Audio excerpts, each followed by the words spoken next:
Bonjour, groupe. Comme promis, je viens vous expliquer là, de vive voix. Il n'y aura sans doute pas beaucoup plus de choses que ce que vous pouvez lire dans la consigne écrite, mais pour les quelques détails, là, je voulais que vous puissiez l'avoir de vive voix aussi, un peu comme si je vous l'avais expliqué en classe. Donc, je vous apporte, là, comme je vous disais, les consignes pour le rapport écrit. On fait ça à partir du film qu'on a vu en classe. Donc, la situation de Catherine dans le film La déesse des mouches à feu. Dans le format, je m'attends à un travail de 2 à 4 pages. Je ne suis pas très sévère là, si vous m'arrivez avec un 5 pages, vous entamez la 6e, ça ne me dérange pas tant. L'idée, c'est que je ne veux pas qu'on dépasse démesurément ou que ce soit démesurément trop court parce que là, il va manquer des choses. C'est un travail qui vaut 30%, qui n'a pas de page titre, pas de médiagraphie et qui doit être remis avant l'heure terminale, à moins que vous ayez pris au préalable entente avec moi. Donc, ça, c'est pas une entente le jour même, disons. Le groupe 1 a à remettre avant minuit le 4 avril, le groupe 2 avant minuit le 7 avril. S'il y a un retard là, dans les 24 heures, il y a une pénalité de 10% si ça n'a pas été planifié avec moi à l'avance. Après ce délai-là, bien évidemment, si je n'ai pas de vos nouvelles, la note, c'est 0. La demande de service, elle est fournie dans la consigne.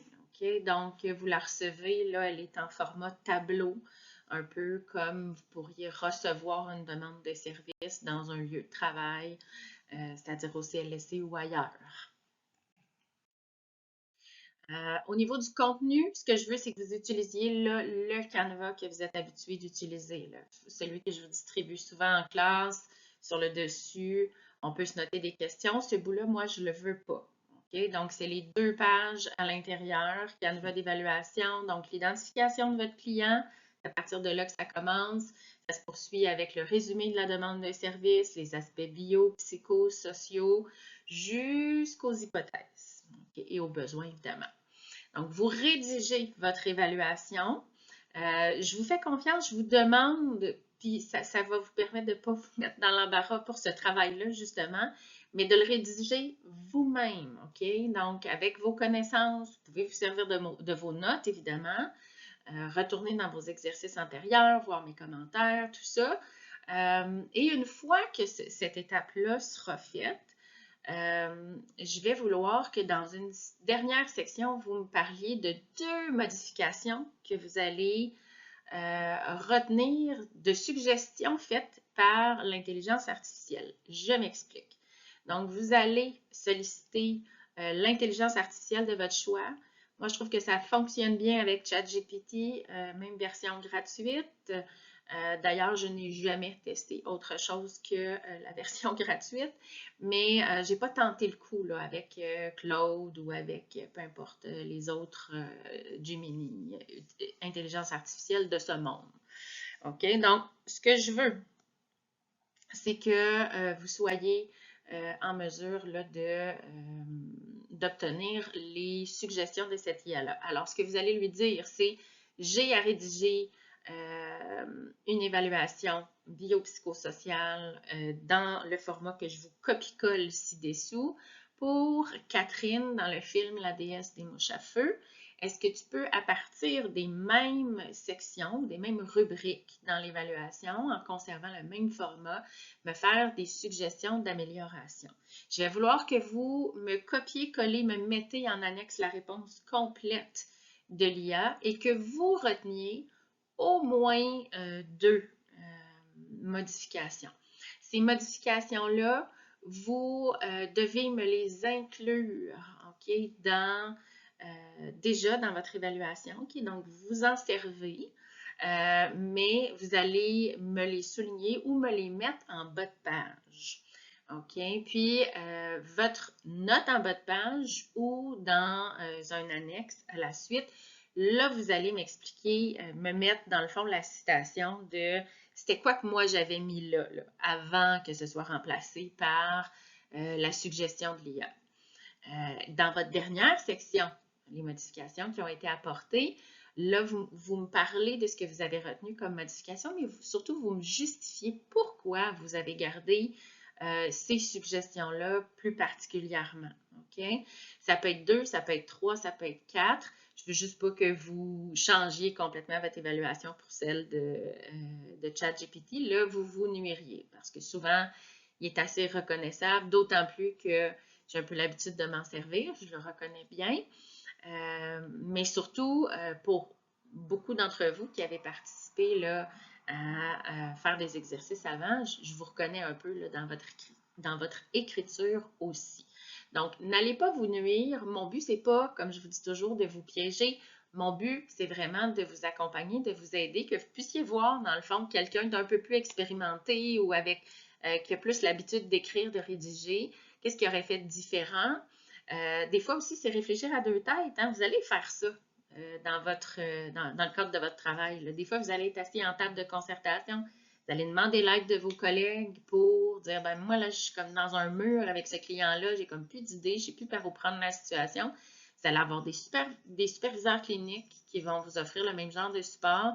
Donc, c'est pas rare que vous allez réfléchir à plusieurs têtes, puis des fois d'avoir un autre point de vue. Dans ce cas-ci, c'est celui de ChatGPT, mais ou d'une autre intelligence artificielle, mais l'idée, vraiment, c'est d'avoir un autre point de vue puis d'essayer d'améliorer certaines choses. Okay? Que ce soit dans le détail, que ce soit dans la pertinence des propos, des hypothèses qui n'ont pas été pensées, réfléchies, peu importe ce que vous décidez de changer, peu importe dans quelle sphère, dans quelle section de votre évaluation, l'idée, c'est que vous les trouviez pertinentes et que vous me justifiez pourquoi j'ai décidé de garder ces changements-là plus précisément. La seule chose que je vous demande, c'est d'aller surligner dans la réponse de ChatGPT, copier-coller que vous me mettez en annexe à la fin, en jaune. Là, allez me surligner là, ou en vert, là, comme vous voulez, ce que vous décidez, ce que vous aurez décidé de conserver et d'intégrer.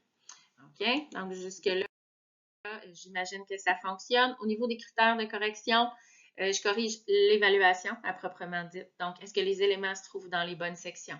Est-ce que le langage est précis, professionnel, pas de familiarité, pas de jugement?